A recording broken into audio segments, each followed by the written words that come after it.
Assalamualaikum warahmatullahi wabarakatuh. Teman-teman sekalian, kali ini sampean saya ajak belajar akhlak, belajar adab kepada Syaqiq al-Balkhi, Waliullah Syaqiq al-Balkhi. Saya bacakan dari kitab Tabaqatul Auliya. Syaqiq ibnu Ibrahim al-Balkhi Abu Ali min kibari masyayikh Khurasan, حدث عن أبي حنيفة وكان أستاذ حاتم الأصم. مات شهيدا في غزوة كولان سنة 94 و100. حكاه ابن عساكر وجزم ابن الجوزي في المنتظم بأنه مات سنة 53 و100. وأخبر عن نفسه في تلك الغزوة أنه رأى نفسه في ذلك اليوم كيوم الزفاف، ونام بين الصفين حتى سمع غتيته. Syaqiq al-Balkhi ini termasuk sufi besar. Beliau adalah guru dari Hatim al-Asam. Beliau adalah murid dari Ibrahim ibnu Adham yang sudah saya ceritakan di video yang lalu. Beliau mati syahid di pertempuran tahun 194 Hijriah.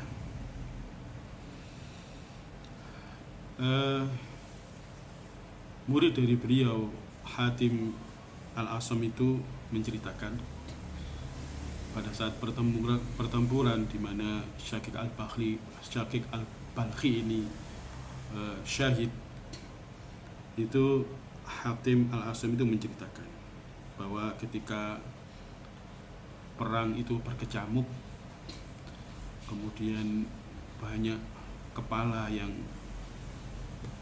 terpisahkan dari badan, kepala yang berjatuhan, kemudian suara dentingan pedang dan suara pedang-pedang yang patah. Di tengah berkecamuknya perang seperti itu, Syaqiq al-Balkhi itu berkata kepada muridnya Hatim al-Asam, "Wahai Hatim, apakah kamu tidak merasakan suasana ini, suasana yang sangat menyenangkan, sangat menggembirakan, seperti saat istrimu diboyong ke rumah, coro Jawa ngono, saat iring-iring dari pengantin perempuan ke pengantin laki-laki. Apakah kamu tidak merasakan suasana yang sangat menyenangkan seperti suasana ketika istrimu diboyong ke rumah?"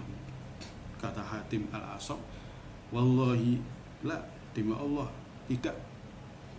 Ya, ini suasana perang berkecamuk, kepala-kepala jatuh, ya, kepala berjatuhan terpisahkan dari badan, dentingan-dentingan pedang, ya, pedang-pedang yang suara pedang-pedang yang patah. Di tengah keruhnya peperangan ini, ya tidak mungkin terasa seperti kemanten gitu ya."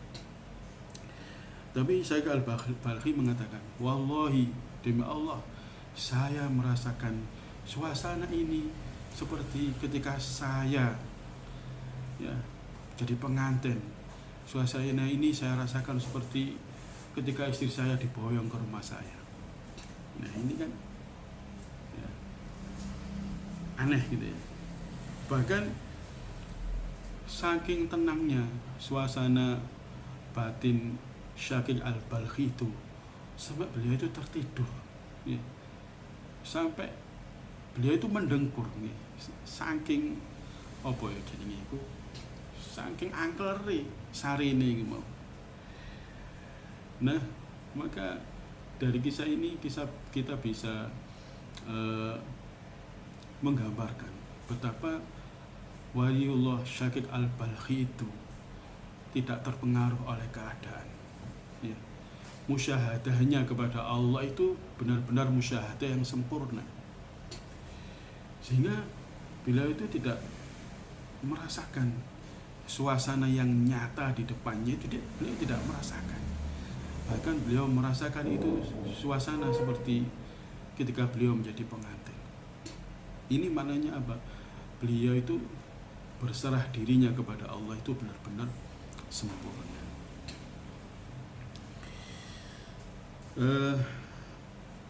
Kemudian diceritakan, qila kana sababu zuti annahu ra'a mamlukan yal'abu wa yamrah fi zamani qahtin fa'atabahu faqala li maulaya qaryatun yadkhulu lahu minha ma yahtaju ilayhi fantabaha syaqiq faqala hadha maulahu makhluqun wa maulaya aghnal aghniya fataraka ma fi baitihi wa takhalla lil ibadah.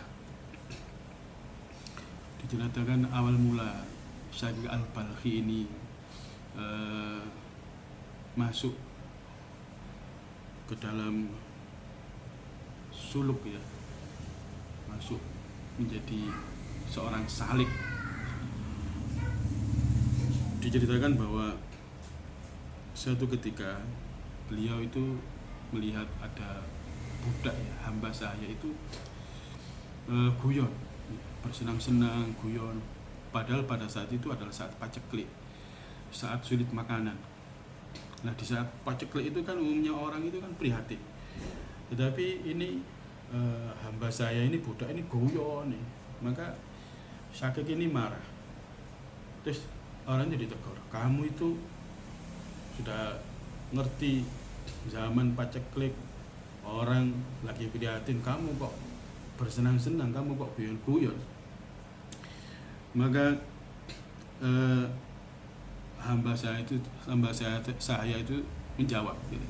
Dia mengatakan, saya ini, ya, bendoro saya, tuan saya itu punya kampung, yang kampung itu khusus milik tuan saya.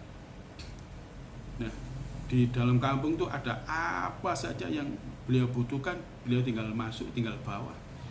Maka saya itu, ya, enjoy saja. Saya, ya, apa kata tuan saya itu kaya raya, buat apa saya pusing-pusing, biratin. Ya enggak lah, hidup saya bos apa cari bendoroku iku mau. Maka seketika itu Syaqiq al-Balkhi itu tersadar. Kemudian beliau berkata dalam hati, kalau hamba saya ini tuannya yang katanya kaya, itu pun, ya, sama-sama makhluk. Nah, tuannya yang katanya kaya itu sudah membuat si hamba ini tenang. Apa kok tenang? Oh, bosku suki kok lah, apa jadi bosku?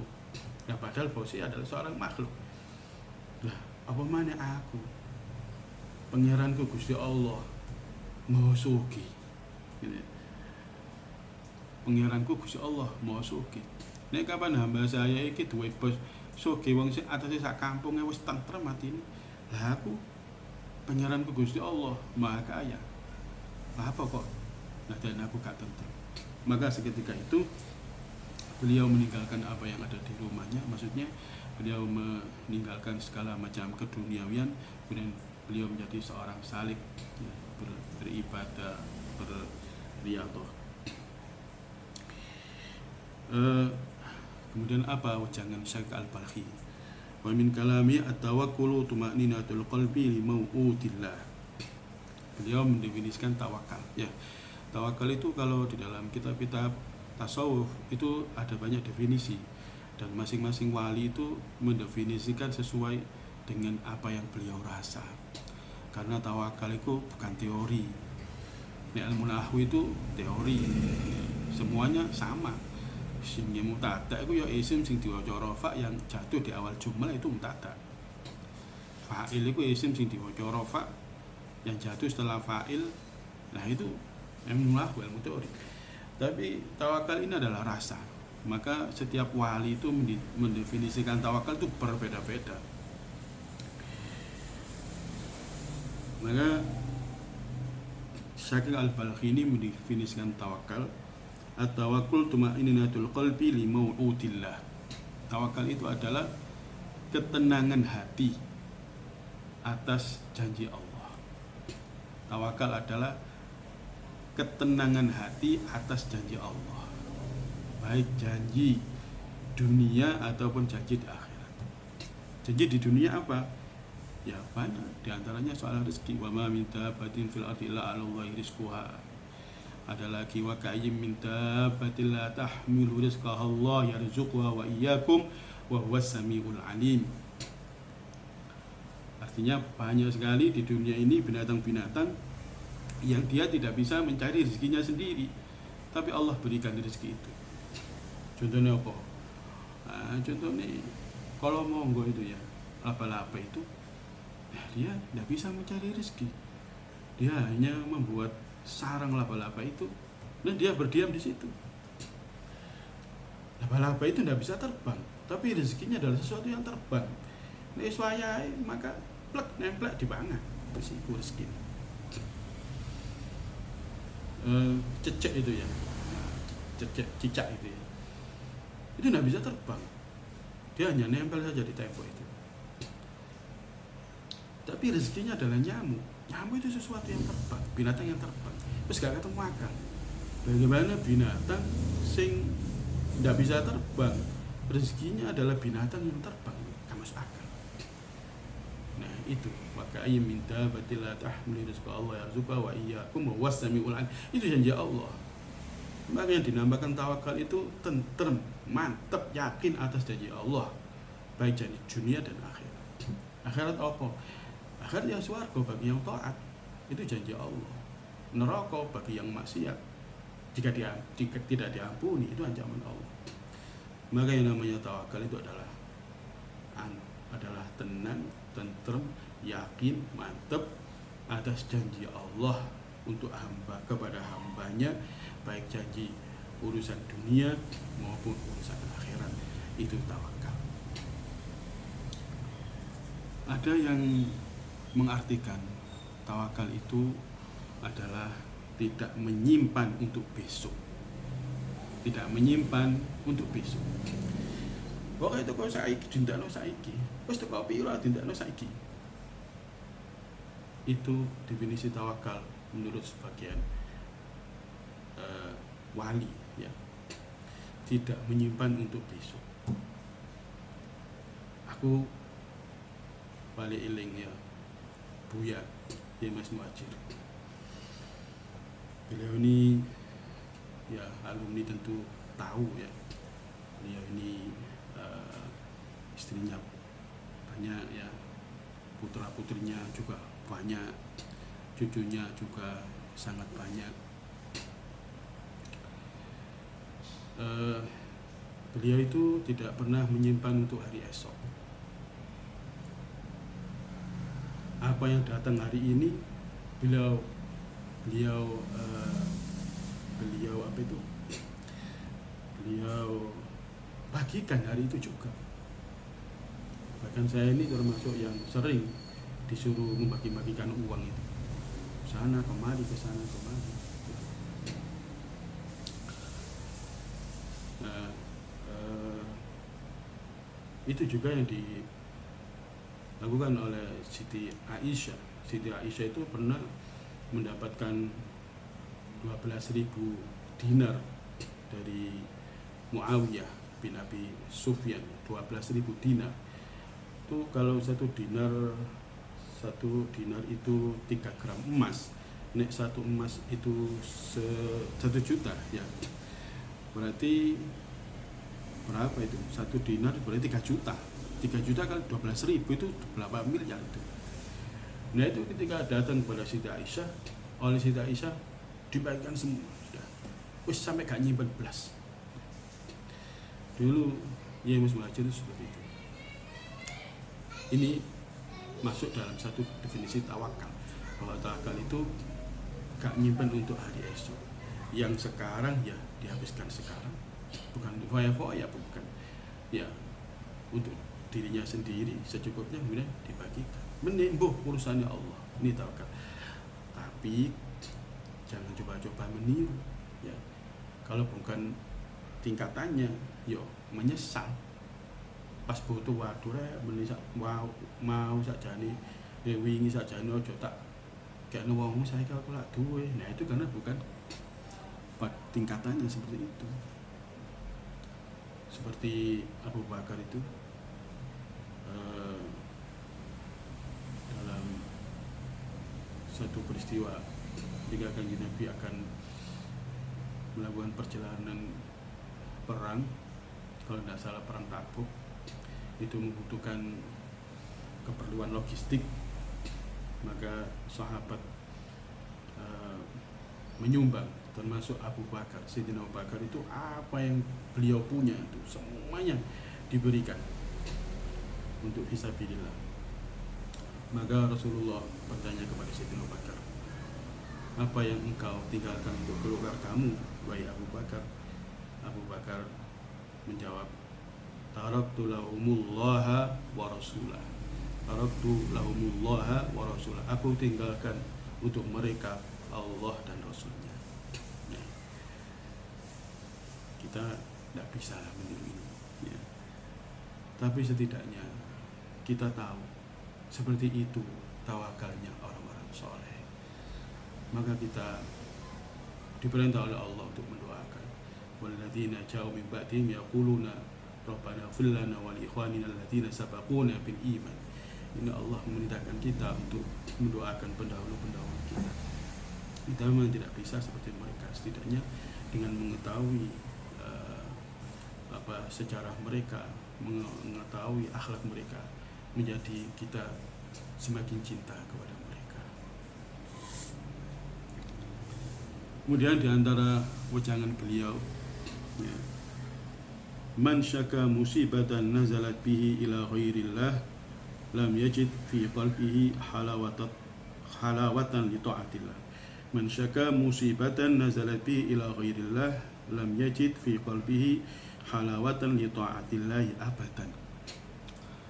Barang siapa yang suka, ya, berkeluh kesah atas musibah yang menimpanya, dia berkeluh kesah kepada selain Allah, kepada sesama manusia, maka dia tidak akan bisa merasakan manisnya ketaatan. Ya. Wong kok senengane Rasulullah sambatan enak menungso pada menungso, maka dia tidak akan bisa merasakan manisnya ketaatan. Artinya apa? Ya maca Quran, tapi tidak merasa nikmat. Ya, salat sunnah, tapi dia tidak bisa merasakan kemanisan. Artinya berkeluh kesah kepada selain Allah, ngersuloh kepada selain Allah, itu menjadikan seseorang tidak bisa merasakan manisnya ketaatan kepada Allah. Ya. Kita itu semakin berkeluh kesah kepada sesama manusia, bukan semakin longgar, tapi semakin ngenes. Ya. Karena belum tentu orang yang kita berkeluh kesah kepadanya itu lantas menolong kita, belum tentu. Kadang malah itu kemudian disebar-sebarkan. Maka berkeluh kesahlah kepada Allah di malam hari, sambatlah kepada Allah sesuka hati sampai subuh ya kapopo.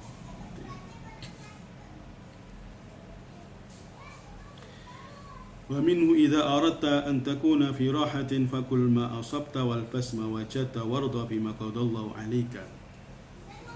Termasuk wajangan beliau adalah, jika kamu ingin hidup di dunia ini roha, ya, roha itu apa artinya? Roha itu tidak beban, ya, gak sengko dari wong Jawa. Urip iki supaya gak sengko iku ya apa? Dawuh Syekh Al-Balkhi, mangano saono ojo dolek sing gak ono. Ya, belanja sesuai dengan kekuatan duwike gitu ya. Walbas mawajata, berpakaian ya sak ana rezeki ini gitu ya. Dadi duwe tuku BAS rego 3 juta. Tapi oleh utang. Lah iki gak arep ngono. Ya sarung BAS tapi utangnya wakeh. Ya gitu ya. umpama ini tadi umpama ya kan. Warda bima qadallahu 'alaika, dan ridhalah dengan apa yang diputuskan Allah untukmu. Ya. Dengan bahasa yang singkat, hiduplah sesuai dengan isi dompetmu. Jangan bergaya hidup tidak sesuai dengan isi dompet. Akhirnya utangi wakil, gitu ya. وقال ليس شيء أحب إلي من الضيف لأن رزقه مؤنته على الله وأجره لي. Kemudian termasuk ucapan beliau, ini akhlak beliau kepada tamu ya.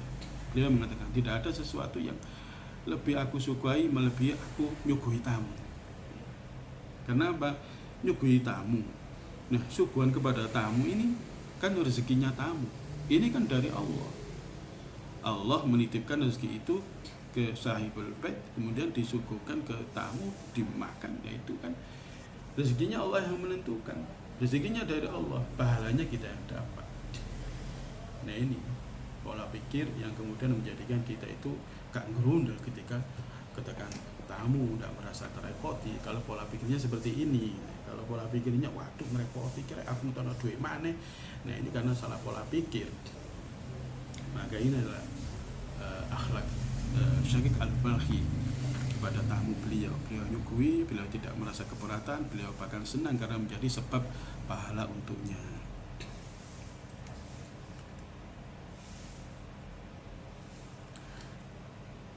Wasu'ila ma alamatut taubah faqala idmanul buka ala ma salafa minadz dzunub wal khauful muqliq minal wuqu' fiha wa hijranu ikhwanis su' wa mulazamatu ahlil khair. Beliau ditanya, apa alamatnya taubat itu?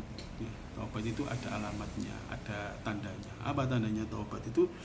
Syaqiq Al-Balkhi mengatakan tanda taubat itu adalah ngelanggengno menangis, sering menangisi dosa-dosa yang telah diperbuat. Kemudian wal khauf al muqliq minal wuqu' fiha, kemudian merasa takut, merasa gundah gulana ya apabila sampai kembali kepada dosa-dosa yang dia perbuat. Jadi ya getun atas dosa yang lalu, ya wedi nek gampang jatuh kepada dosa-dosa itu. Kemudian alamatnya lagi adalah meninggalkan pergaulan yang buruk. Jadi tandanya orang taubat itu dia meninggalkan teman-teman yang buruk, teman-teman sepergaulan dia yang buruk, meninggalkan lingkungan yang buruk. Kalau ada orang taubat tapi konco isih pancet, konco sing elek ya kasih taubat. Suatu saat ya dijak judi mana sih seneng judi dan seterusnya. Jadi meninggalkan pergaulan yang buruk ini termasuk alamat taubat.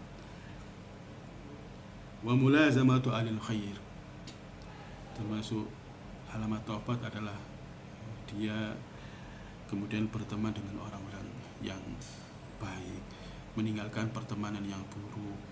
Meninggalkan itu artinya sudah tidak berteman di dalam kejelekan itu, tapi ya masih boleh misalnya bertemu untuk memberikan nasihat, ya boleh, menyegah kemungkaran ya boleh, tapi tidak sama-sama seperti yang dulu berbuat kemaksiatan bersama-sama gitu ya. Wa qila lahu ma alamatul matrud faqala idza ra'aitahu muni'at ta'ah wastawhasha minha qalbuhu wa halala al ma'siyatu wasta'nasa biha wa raghiba fid dunya wa zata fil akhirah wa shughlu batnu wa farjuh wa lam yubali min ayna akhadha ad-dunya fa'alam annahu indallahi muba'atun lam yurdihi li khidmatihi. Beliau ditanya, apa tandanya orang itu jauh dari Allah? Apa tandanya orang itu terusir dari Allah, jauh dari Allah? Beliau mengatakan, apabila dia sudah tidak bisa melakukan ketaatan, bahkan dia merasa asing apabila melakukan ketaatan itu. Ya, merasa asing, hatinya itu merasa asing jika melakukan ketaatan itu. Wis gawe nak kabeh, biasa gak sholat gue sak gawe nak kabeh. Ini istau hasyat. Jadi justru melakukan ketaatan itu malah gak enak kabeh rasane. Kemudian dia justru nek nglakoni kemaksiatan itu seneng. Ketaatan dia merasa asing, tapi ketika melakukan kemaksiatan itu terasa manis ya. Kemudian sangat menyukai dunia dan berpaling dari akhirat. Wa syughlu badnu farju, dan kesibukannya itu hanya untuk menyenangkan perut dan kelaminnya. Yang dia pikirkan, kesibukannya itu hanya urusan perut dan kelamin. Walam yubali min aina akhadha dunya, dan dia tidak peduli dapat duniawi dari mana, dapat harta dari mana, wis pakai duit. Apabila demikian, fa'lam annahu indallahi mubad, maka ketahuilah orang yang seperti itu maka dia dijauhkan dari Allah. Nah, ini jangan untuk mengukur orang lain ya. Jangan kemudian perkataan Syekh Al-Balkhi ini kita buat untuk mengukur orang lain. Oh, wong iku berarti bukan. Ini untuk mengukur diri kita. Nah, untuk mengukur diri kita. Ya, bagaimana kita di dalam narasi ini tadi? Kita itu ada apa enggak sifat-sifat yang dikatakan oleh Syekh Al-Balkhi ada pada kita apa enggak? Itu ya. Kalau ada kita perbaiki. Jadi jangan ngaji itu begini-begini. Oh, berarti kayak wong iku. Oh, berarti kayak tanggoku. Bukan. Kita ketika ngaji, baik sing diulang ngaji atau yang ngulang ngaji, ini seperti kita letakkan cermin di depan kita ini. Jadi sifat buruk yang disebutkan tadi itu kita pakai sebagai ukuran. Ada enggak dalam diri kita? Kalau enggak ada, kita memuji Allah, alhamdulillah. Kalau ada, kita perbaiki. Itu gunanya ngaji. Nah, demikian mudah-mudahan ngaji ini menjadikan kita menjadi mukmin yang lebih baik dan menjadikan cinta kita kepada para wali-wali Allah semakin bertambah. Demikian, assalamualaikum warahmatullahi wabarakatuh.